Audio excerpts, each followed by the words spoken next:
Very good morning my dear students. So students, जैसे कि हम क्लाइमेट चैप्टर के बारे में स्टडी कर रहे हैं, हमारा आज का टॉपिक है द इंडियन मॉनसून। ठीक है, जो इंडिया का मॉनसून है वो कैसे होता है, इस टॉपिक के अंदर हम सारे फिनोमेना डिस्कस करेंगे। कि जैसे मैंने आपको बताया था कि जो हवाएं हैं वो अपना डायरेक्शन चेंज कर देती हैं, वो क्यों करती हैं, ये डे नाइट, समर, विंटर, ये सारे सीजन्स कैसे आते हैं, ये सारे टॉपिक्स हम इस टॉपिक के अंदर क्लियर करेंगे। Okay students, the climate of India is strongly influenced by monsoon winds. तो जैसे कि हम जानते हैं, हमने प्रीवियस लेक्चर में भी डिस्कस किया, जो क्लाइमेट है इंडिया का वो स्ट्रांगली इन्फ्लुएंस्ड होता है मानसून विंड्स के कारण।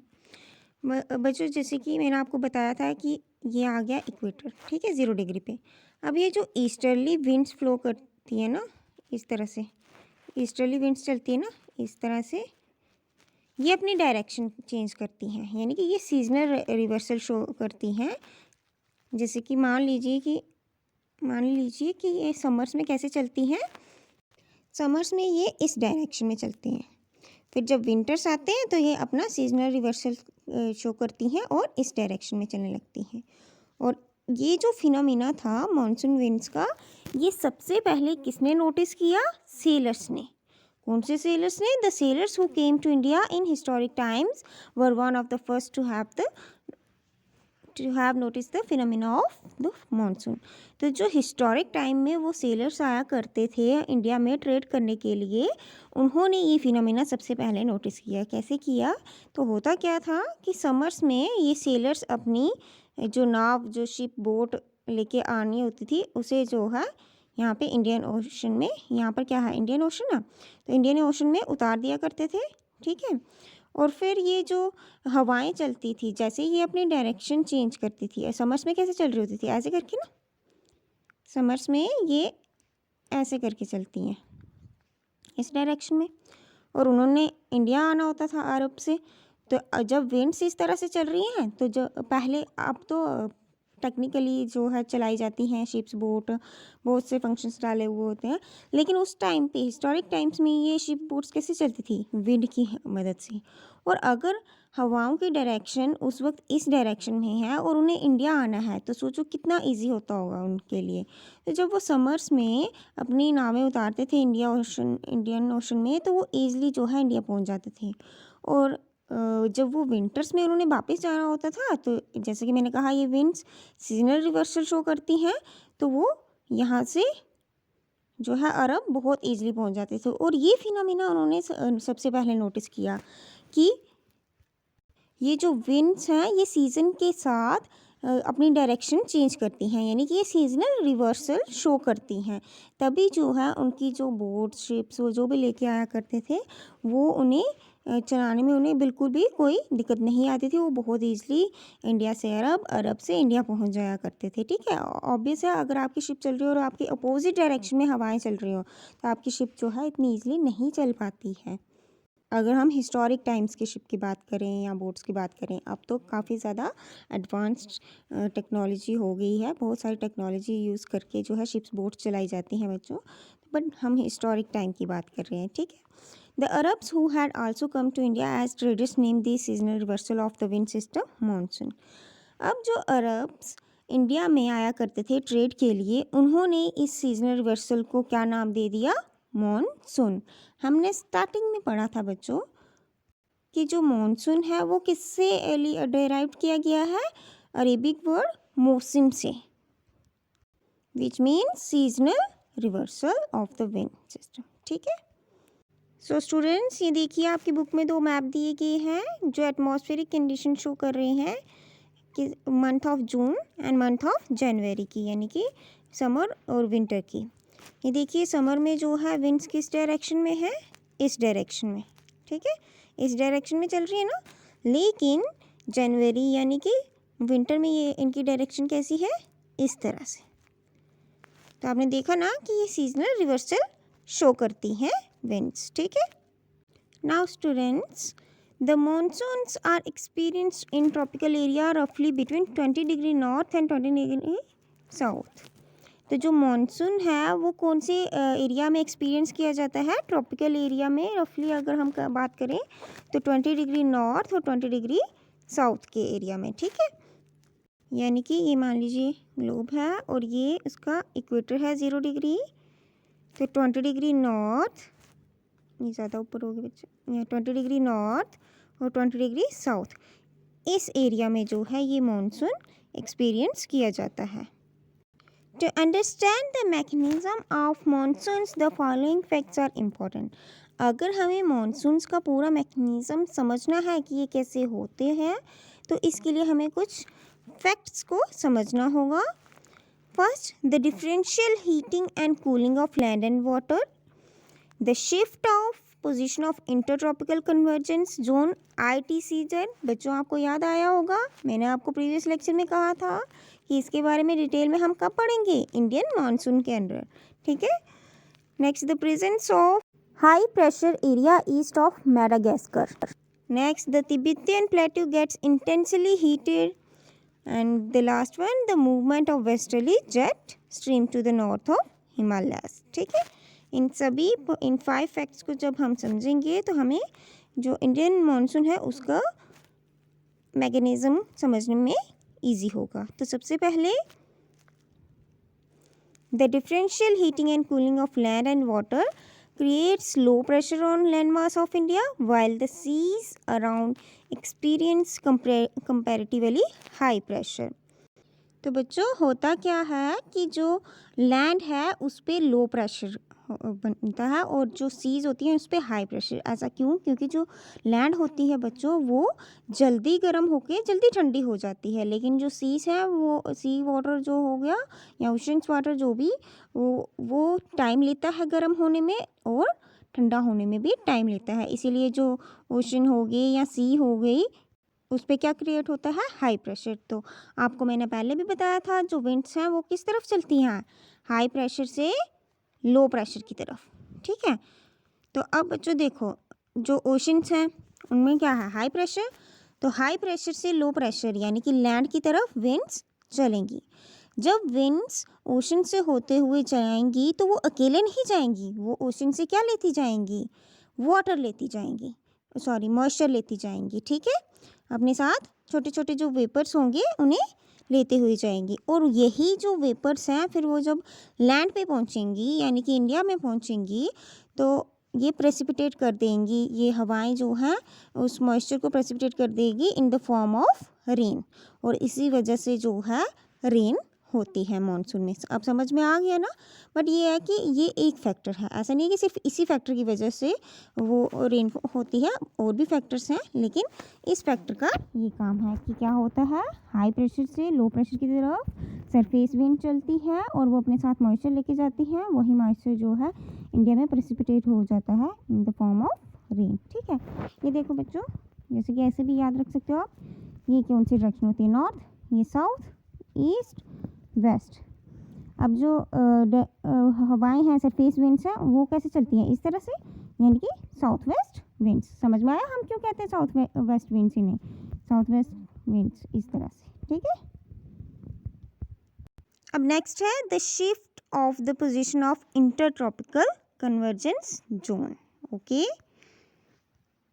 तो होता क्या है बच्चों, जब इंटरट्रॉपिकल कन्वर्जेंस जोन अपनी पोजीशन चेंज करती है, यानी कि जब उसकी शिफ्ट होती है पोजीशन, उसकी वजह से इंडिया का क्लाइमेट भी इन्फ्लुएंस होता है, यानी कि इंडियन मानसून क्रिएट करने में एक ये फैक्टर भी है। तो होता क्या है बच्चों, सबसे पहले ये समझेंगे कि इंटरट्रॉपिकल कन्वर्जेंस जोन क्या होती है, ठीक है। ये आगे अर्थ, ठीक है, ये इसका इक्वेटर 0 डिग्री, ठीक है। अब बच्चों जो जोन, ठीक है, यहाँ पर, ठीक है, जो लो प्रेशर बेल्ट होती है ना, low belt at low pressure, belt of low pressure या फिर ट्रफ ऑफ लो प्रेशर हम कह सकते हैं, उसे हम कहते हैं इंटरट्रॉपिकल कन्वर्जेंस जोन। अब आपको पता होगा यहाँ पे लो प्रेशर क्यों होता है, क्योंकि यहाँ पे डायरेक्टली सनरेज पड़ती हैं। ये हमने प्रीवियस लेक्चर में डिस्कस किया था कि जब डायरेक्टली सनरेज पड़ती हैं तो यहाँ से ऊपर को क्या उठती हैं? हवाएं, विंड्स जो हैं, गर्म हवाएं जो हैं ऊपर की तरफ उठती हैं और फिर वो यहाँ डाइवर्ज हो जाती हैं, इस तरफ डाइवर्ज होती हैं कुछ, और इस तरह से सबसाइड कर देती हैं, जहाँ से उन्हें वैक्यूम मिलता है, और फिर नीचे पहुँच कर वो क्या बनाती हैं, हाई प्रेशर क्रिएट करती हैं यहाँ पे। ठीक है, इस तरह से हाई प्रेशर क्रिएट करती है, और फिर वो हाई प्रेशर से लो प्रेशर की तरफ चलती हैं। ठीक है, किया था ना हमने डिस्कस। तो यही जो है, ये जो बेल्ट है, यहाँ ट्रफ कह सकते हैं हम इसे, ये बेल्ट या ट्रफ जो बनती है लो प्रेशर पे, इसी को हम कहते हैं inter tropical convergence zone. Now the presence of high pressure area east of Madagascar, यानी कि जो मैडागास्कर के पास हाई प्रेशर एरिया होता है उसकी वजह से जो है कैसे इंडियन मानसून क्रिएट होता है। तो बच्चों ये देखिए, आप यहाँ मैप में देखिए, यहाँ ये है मैडागास्कर, साउथ अफ्रीका के यहाँ पर। ठीक है, ये मैडागास्कर है और ये आ गया हमारा इंडिया। अभी हमने जस्ट बात की कि यहाँ पर क्या बना हुआ होता है, ऑलरेडी ट्वाइस लो प्रेशर बना हुआ होता है ना, एक जो डायरेक्टली सनरेज पड़ रही थी और दूसरा ITCZ की शिफ्ट की वजह से। अब यहाँ पे ऑलरेडी 2 बार low pressure, double low pressure है। अब यहाँ पे क्या होता है, हाई प्रेशर होता है। ठीक है, अब हमने देखा था कि जो विंड्स हैं ये डबल लो प्रेशर की वजह से इस तरह से टर्न होकर चल रही थी ना। अब यहाँ पे हाई प्रेशर होने की वजह से, अच्छा हाई प्रेशर होता कैसे है, तो बच्चों हम समर्स की बात कर रहे हैं, तो जो उस टाइम पे सन रेज है वो ऑलरेडी जो है पहले ही नॉर्थ में जो है वो ज़्यादा होंगी, और नीचे वाले जो एरियाज है वहाँ पर कम होगी। सबसे पहले जो सन रेज है वो अगर कम होती हैं, जिस एरिया पे कम पड़ती है वहाँ पे क्या होता है, लो प्रेशर नहीं होता है, वहाँ पे क्या होता है, हाई प्रेशर होता है। एक वजह, दूसरी वजह ये, यहाँ नीचे अंटार्कटिका है, तो अंटार्कटिका में जो क्या है, बर्फ़ और ठंडा पानी जो है यहाँ पर मिल रहा है, तो उस वजह से भी जो है हाई प्रेशर क्रिएट होता है यहाँ पे। अब इतना ज़्यादा हाई प्रेशर क्रिएट होगा तो जो विंड्स हैं वो और ज़्यादा फास्ट फ्लो करेंगे इस तरफ को। ठीक है, ये वाली विंड ऑलरेडी जो है टर्न करके आ रही थी डबल लो प्रेशर की वजह से, और यहाँ पर बहुत ज़्यादा हाई प्रेशर होने की वजह से ये विंड्स भी बहुत ज़्यादा तेज़ी से इस तरफ को चलेंगी। ओके, जब इतनी तेज़ी से विंड्स चलेंगी तो बच्चों ऑब्वियस है जो मानसून है वो तो क्रिएट होगा ना। The presence of high pressure area east of Madagascar approximately at 20 degree south over Indian ocean, कहाँ पर पाया जाता है ये, 20 डिग्री साउथ इंडियन ओशन में। ठीक है, इंडियन ओशन के 20 डिग्री साउथ में। ठीक है, the intensity and position of this high pressure area affects the Indian monsoon. तो मैंने अभी आपको बता दिया कि इस हाई प्रेशर एरिया की इंटेंसिटी और पोजीशन की वजह से जो इंडियन मानसून है वो अफेक्ट होता है। कैसे अफेक्ट होता है ये भी बता दिया। अब हम नेक्स्ट पढ़ेंगे, the Tibetan plateau gets intensely heated during summer which result in strong vertical air currents and formation of low pressure over the plateau at about 9 kilometre above sea level। तो बच्चों होता क्या है, जो तिब्बतियन प्लेट्यू है वो intensely heat हो जाता है समर्स के दौरान। ये जो तिब्बतियन प्लेट्यू है बच्चों, यहाँ पे आप देख सकते हो ऊपर टॉप में, इधर इंडिया के इस तरफ है। ठीक है, और ये जो है हिमालयास के बिल्कुल हाइट के ऑलमोस्ट बराबर है। ठीक है, ऐसे आप इमेजिन कर सकते हैं, ये हिमालयास है, ये हमारी लैंड है, और जो तिब्बतियन प्लेट्यू है वो ऐसे ऊपर को उठा हुआ है। ठीक है, यानी कि हिमालयास के हाइट के ऑलमोस्ट बराबर। अब जो सोलर इंसुलेशन पड़ती है वो डायरेक्टली पड़ती है इस पर, और ये जो क्या है, कैसा प्लेट्यू है, वॉल्केनिक, यानी कि जो तिब्बतियन प्लेट्यू है वहाँ पे वॉल्केनिक एक्टिविटीज़ होती हैं। इसकी वजह से जब जो सोलर एनर्जी पड़ती है वो ज़्यादा अट्रैक्ट होती है इस प्लेट्यू में, और ये ज़्यादा हीट अप हो जाता है, इंटेंसली हीट हो जाता है समर्स के दौरान, जिसकी वजह से जब ये ज़्यादा हीट होता है तो यहाँ पे क्या हो जाता है, लो प्रेशर क्रिएट हो जाता है। अभी हमने पढ़ा कि इंडिया में डबल टाइम लो प्रेशर हो गया था। फर्स्ट जो है किसकी वजह से, differential heating and cooling of land and water की वजह से। सेकंड जो है shift of position of ITCZ की वजह से। अब थर्ड जो है तिब्बतियन प्लेट्यू की वजह से यहाँ पे जो है लो प्रेशर क्रिएट हो गया। और अगर हम ओशन की बात करें तो यहाँ पे बहुत ज़्यादा हाई प्रेशर है। अब बहुत ज़्यादा हाई प्रेशर है तो इसकी वजह से जो विंड्स हैं वो और ज़्यादा अट्रैक्ट होंगी high pressure to low pressure, ठीक है, और ज़्यादा फ्लो करेंगी, और तेज़ी से फ्लो करेंगी, जिसकी वजह से जो इंडिया का मानसून है वो अफेक्ट होगा। और बच्चों, जब समर्स के दौरान तिब्बतन प्लेट्यू इंटेंसिवली हीट होता है तो उससे जो है वर्टिकली एयर करंट्स जो है स्ट्रांग होती हैं। कैसे? ये तिब्बतन प्लेट्यू है, जब ये हीटअप हो रहा है तो यहाँ से क्या वर्टिकली वार्म एयर्स जो हैं वो ऊपर को उठेंगी, ठीक है, ऊपर को उठेंगी ना, और उसकी वजह से क्या होगा? Formation of low pressure create होगा over the plateau at about 9 kilometre above sea level, और सी लेवल से अबव कितने? 9 किलोमीटर अबव जो है लो प्रेशर फॉर्म होता है तिब्बतन प्लेट्यू में, ठीक है। तो अब आपको समझ में आ गया होगा, जब इतना स्ट्रांगली लो प्रेशर है और इतना ज़्यादा हाई प्रेशर है तो इस वजह से जो है बहुत ज़्यादा विंड्स जो हैं वो हाई प्रेशर से लो प्रेशर की तरफ चलेंगी, और इस वजह से जो है मानसून को जो है वो स्ट्रांगली अफेक्ट होगा, ठीक है। नेक्स्ट है the movement of westerly jet streams to the north of Himalayas and the presence of tropical easterly jet streams over the Indian peninsula during summer. अब बच्चों क्या होता है, आपको याद होगा मैंने आपको बताया था कि जो वेस्टर्ली जेट स्ट्रीम्स हैं वो समर्स में हिमालयस के नॉर्थ में चली जाती हैं। अब यहाँ पर हमारे हिमालयस हैं, ठीक है। विंटर्स में जो वेस्टर्ली जेट स्ट्रीम्स है वो साउथ में लो कर रही होती हैं, ठीक है, लेकिन समर्स में ये नॉर्थ में चली जाती हैं। ऐसा क्या होता है कि ये नॉर्थ में चली जाती हैं? अब देखो बच्चों क्या होता है, मैंने आपको बताया था यहाँ पे क्या है, लो प्रेशर है। अब लो प्रेशर है तो यहाँ से नीचे से क्या वार्म एयर्स ऊपर उठ रही होती है, ठीक है, 3D इमेजिन करते जाओ, यहाँ से वार्म एयर्स ऊपर को उठ रही होती है और ऊपर से क्या आ रही होती है? Westerly jet streams. जब नीचे से इससे वार्म एयर धक्का देती हैं, ठीक है, जो नीचे से वार्म एयर ऊपर की तरफ उठ रही हैं वो इन्हें ये वेस्टर्ली जेट स्ट्रीम्स को और ऊंचा कर देती हैं। जब ये इस तरह से ऊपर को और ज़्यादा ऊंचा करती हैं तो वो अपनी पोजीशन चेंज कर देती है और वो कहाँ चलने लगती है? समर में नॉर्थ ऑफ द हिमालय, यानी कि हिमालयस के नॉर्थ में चलना स्टार्ट हो जाती है। अब आपको समझ में आ गया ना क्यों जो है वो वेस्टर्ली जेट स्ट्रीम्स अपनी पोजीशन चेंज कर देती हैं समर्स में, वो नॉर्थ में क्यों चलने लगती है? क्योंकि नीचे से जो है वार्म एयर्स ऊपर की तरफ उठ रही होती है, डबल लो प्रेशर क्रिएट हुआ है ना यहाँ पे, तो कितनी ज़्यादा वार्म एयर्स ऊपर को उठ रही होंगी, तो उस वजह से जो है वो वार्म एयर्स उन्हें जेट स्ट्रीम्स को और ज़्यादा ऊँचा उठा के नॉर्थ में पहुँचा देती हैं, ठीक है। अब आप सोच सकते हैं ना कि अगर ये इस तरफ नहीं जाती और अगर ये इसी तरफ चलती रहती तो ये क्या करती? जो हमारी यहाँ से हवाएं आ रही हैं, सरफेस विंड्स आ रही हैं, ये उन्हें भी अपने साथ लेके चली जाती, जो मॉइस्चर लेके आ रही हैं वो उन्हें अपने साथ लेके चली जाती और बारिश कहीं चाइना में जाके होती, तो हमारे इंडिया में बारिश ही नहीं होती। लेकिन ये जो एयर वार्म एयर्स हैं ये इनकी पोजीशन ही चेंज कर देती है, ये नॉर्थ में पहुंचा देती है, जिस वजह से जो सरफेस विंड्स नीचे से मॉइस्चर लेके आ रही हैं वो पूरा इंडिया में प्रेसिपिटेट हो जाता है रेन की फॉर्म में, ठीक है। इस तरह से ये जो इंडिया के मानसून को इफेक्ट करती हैं वेस्टर्ली जेट स्ट्रीम्स, ठीक है।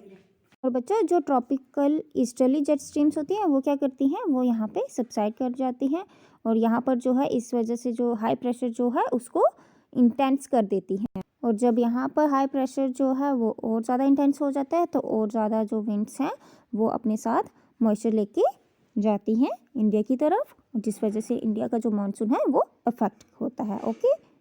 तो बच्चों इस तरह से हमने पांचों फैक्टर्स को डिस्कस कर लिया जो इंडियन मानसून को और ज़्यादा स्ट्रांग बनाते हैं। अब हम जल्दी से सम अप कर लेते हैं। तो सबसे पहला हमने डिस्कस किया differential heating and cooling of land and water.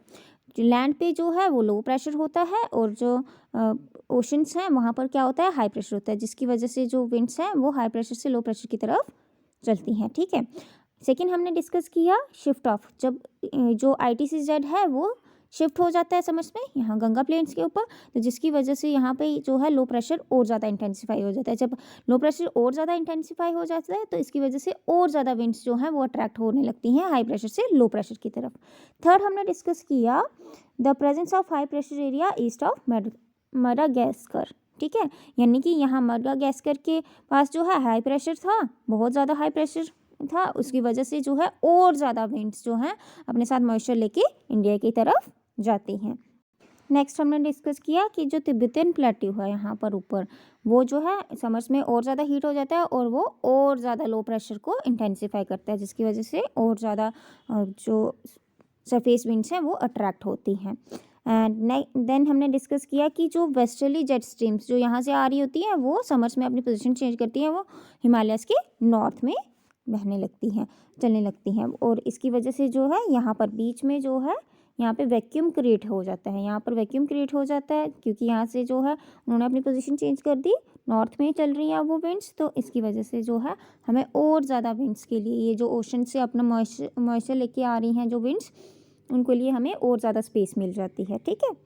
और साथ साथ में हमने क्या डिस्कस किया कि जो अपर एयर सर्कुलेशन में ट्रॉपिकल ईस्टर्ली जेट स्ट्रीम्स हैं वो यहाँ के हाई प्रेशर को और ज़्यादा इंटेंसिफाई करती है, जिसकी वजह से और ज़्यादा विंड्स जो हैं वो लो प्रेशर की तरफ अट्रैक्ट होती हैं। तो बच्चों अब आपको समझ में आ गया होगा कि जब इतने सारे फैक्टर्स जो हैं एक साथ काम करते हैं और तब जाके हमारे इंडिया में ये मानसून आता है, यानी कि बारिश होती है, इंडियन मानसून को स्ट्रॉन्ग करते हैं ये सारे factors. Okay students, so that's all for today. Thank you and have a nice day.